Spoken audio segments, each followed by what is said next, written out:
Hi friends, welcome or welcome back to my channel. I'm Kelly. I'm so glad that you came to my channel today. Happy almost October in a couple of days. Oh my goodness, that means Victober is almost here. And I have some recommendations today. I will leave in the description box the host of Victober. And I just want to let you know I am not going for any of the prompts right now and the recommendations that I am making. I am just giving you some of the books that I love that have been written in the Victorian era. First, as you all know, I just love children's classics books so much. I'm only going to give you a couple though. The first is, of course, Alice's Adventures in Wonderland by Lewis Carroll. And this one is just such an odd book in such a lovely way.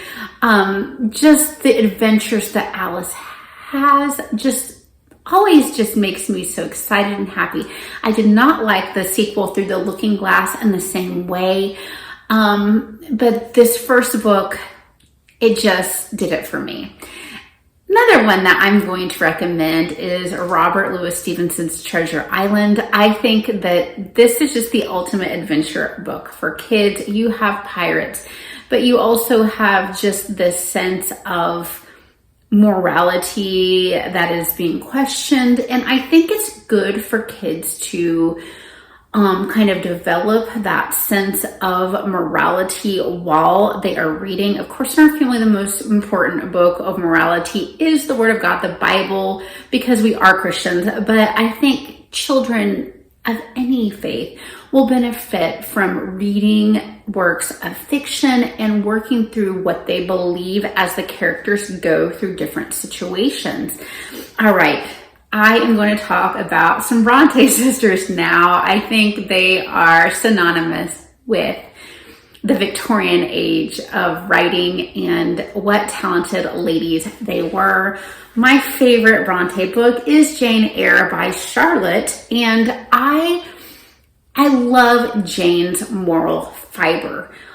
There is a creepy factor to the book that makes it maybe kind of more leaning towards a fall read as well. But the moral fiber of Jane is why I like the book. There are some issues in the book, if you read it, that are, to use a modern word, considered more problematic because of insensitivities to people who have mental illness. And I agree that that is terrible, but I read this book through the lens of the time it was written in. And I think that Jane is an example of being an upstanding, beautiful citizen. And the story is just very intriguing to me. All right. Emily Bronte wrote Wuthering Heights, which does also have some creepy factors in it. The character's a little bit weird. You could see where this could go almost to being a horror story. It's not a horror story. I think the story is about dysfunctional relationships and eventually finding health in relationships, and it is a long road, and this is not a beautiful romance like some people think it is. But I think it's a good book to read. It is not my favorite Bronte by any means, but I think that it is very worthwhile. And I would not ever want to leave Emily out of the discussion when I'm talking about the Bronte sisters, because she is so talented too. Now, Jane Eyre may be my favorite, but I think of the three, my favorite writer is Anne. And she wrote The Tenant of Wildfell Hall, which I recommended in a video recently for books I recommend in the fall. There is a mysterious factor to it. There is a lot of question on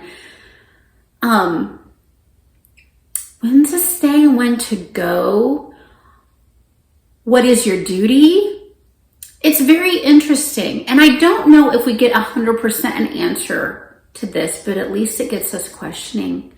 And I think that Anne is a beautiful writer. It is an epistolary novel. I don't always like epistolary novels, but I love many of them.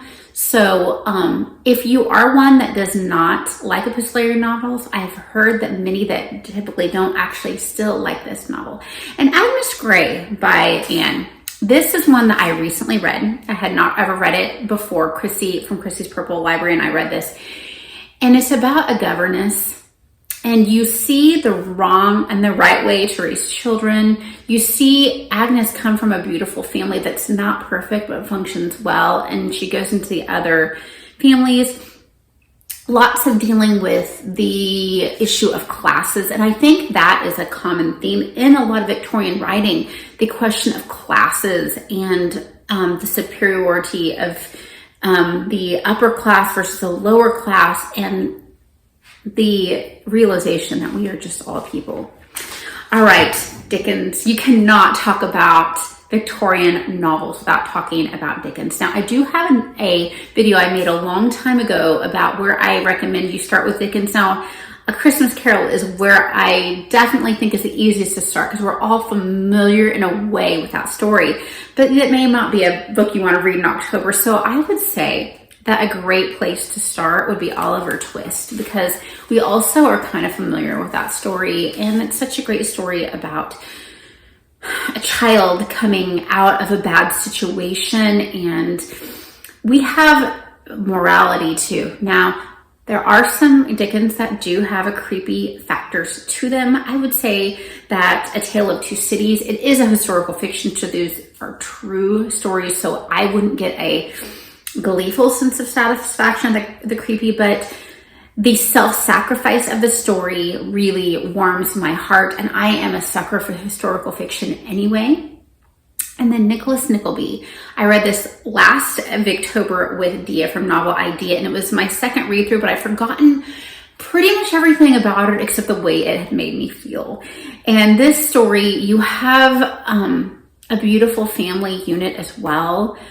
And you have Nicholas, who is so good and kind, and his sister Kate, who's so good and kind, and they're going against a world that has an evil person against them at every step, and they rise above. And I think it's beautiful. So these are just some of my recommendations for Victober. Let me know what you plan on reading. I'll have another video with my reading plans for October in general, including Victober reads, coming out soon. I hope that you're well and you read a lot. Bye-bye.